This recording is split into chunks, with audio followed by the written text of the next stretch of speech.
बिहार में चुनाव है, अक्टूबर या नवंबर के अंत तक। कुछ नेता कंफर्टेबल जोन में जाने के लिए अपनी पार्टी छोड़कर भाग रहे हैं। चिराग पासवान अकेले चुनाव लड़ने की बात करते हैं। अब तेजस्वी यादव तो राजद छोड़ नहीं सकते, तो क्या किया जाए? तो जो अभी है उसी को बेहतर बनाया जाए। नमस्कार, मेरा नाम अमन शर्मा है और आप जनता जंक्शन देख रहे हैं और ये सुबह सवेरे कार्यक्रम का 8वां एपिसोड है। पार्टी छोड़ने या चुनाव अकेले लड़ने से अलग तेजस्वी यादव अब नया ट्रेंड सेट करना चाहते हैं। ये ट्रेंड है माफ़ी मांगने का और इसी नए ट्रेंड के मुताबिक तेजस्वी यादव ने कल माफ़ी मांगी है। किस चीज़ के लिए? तो लालू यादव और राबड़ी देवी के 15 साल के शासनकाल के लिए। तेजस्वी ने कहा उनके मुताबिक लालू के शासनकाल में जो कुछ हुआ उसके लिए वो माफ़ी मांगते हैं, लेकिन उस वक्त वे क्या कर सकते थे? वो तो छोटे थे। सरकार में जो कुछ चल रहा था उसके बारे में उन्हें कुछ पता नहीं था। साथ ही उन्होंने नीतीश जी के 15 साल के कार्यकाल पर भी सवाल उठाए हैं और कहा है कि नीतीश जी ने भी अपने 15 साल के कार्यकाल में कुछ नहीं किया। हालांकि उन्होंने इसमें यह जरूर जोड़ दिया है कि लालू के समय में सामाजिक न्याय नहीं हुआ, ये कहना गलत है।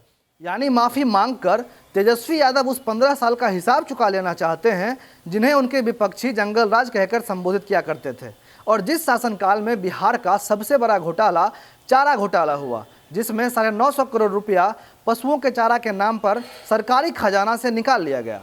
लेकिन अब माफ़ी मांगकर तेजस्वी यादव सहानुभूति लेने की फिराक में है। तेजस्वी यादव को माफ़ी मांगने के साथ साथ ये भी बताना चाहिए कि 1996 में जो 950 करोड़ का घोटाला हुआ उसमें उनके पिता का हिस्सा कितना था, उसमें अभी कितना बच रहा है और उसमें से जो पैसे खर्च हुए वो कहाँ खर्च हुए। हाँ, उस वक्त नाबालिग होंगे लेकिन अब तो बालिग हैं, तो इसका हिसाब पिता से लेकर जनता को बताना चाहिए। आज की दूसरी खबर यह है कि बिहार में अब मास्क लगाने को अनिवार्य कर दिया गया है। अब बिना मास्क के घर से बाहर निकलिएगा और पकड़े गए तो 50 रुपये का फाइन भरना पड़ेगा। 50 रुपया फाइन लेने के बाद आपको 2 मास्क भी दिया जाएगा और उसको पहनवाकर फिर आपको रवाना किया जाएगा। अब हिसाब मत जोड़ लीजिएगा कि 50 रुपया देंगे तो 2 मास्क भी मिल जाएगा। नहीं, जो 50 रुपये आप दे रहे हैं वो आपसे अपने जान को जोखिम में डालने का फाइन है और जो 2 मास्क आपको दिया जाएगा वो आपको बचाने का एक पहल है। यानी मास्क आपको अपने जिम्मेदारियों को समझाने के लिए और आम लोगों को मास्क पहनने के लिए प्रेरित करने के लिए दिया जाएगा, क्योंकि बिहार में जो असली कोरोना का प्रकोप देखने को मिलेगा वो अब मिलेगा। अभी बिहार में करीब 2614 एक्टिव मरीज हैं। हालांकि अगर कुल संक्रमितों की बात की जाए तो यह आंकड़ा जल्द ही 11,000 तक पहुंच जाएगा। कल भी कोरोना के 500 से ऊपर मामले मिले थे और ये हर अगले दिन पिछले आंकड़े को पछाड़कर तेजी से बढ़ रहा है, इसलिए अब ज़्यादा सतर्क होने की ज़रूरत है। आज की तीसरी खबर सुशांत सिंह राजपूत के सुसाइड मिस्ट्री से जुड़ा हुआ है।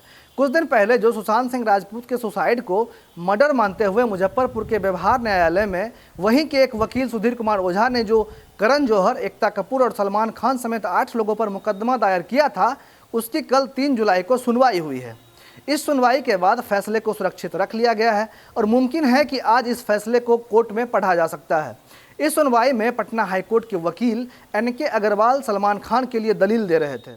सुधीर ओझा ने इन 8 लोगों के बाद कृति सेनन, मुकेश भट्ट, महेश भट्ट, रिया चक्रवर्ती का नाम जोड़ने का भी आवेदन दिया था और इन सब मुद्दों पर ही कल सुनवाई हुई है, जिसमें सलमान खान के वकील NK अग्रवाल ने वकालतनामा दायर किया है। सुधीर ओझा ने कोर्ट में अपना पक्ष रखते हुए सब पर FIR रजिस्टर करने और केस की न्यायिक जांच की मांग की है। हालांकि कल सुनवाई हुई है और फैसला को सुरक्षित रख लिया गया है। सुधीर ओझा ने दलील देते हुए इस बात पर भी जोर दिया था कि पुलिस के पहुंचने के पहले सुशांत के पार्थिव शरीर को उतारकर बिछावन पर क्यों रखा गया था।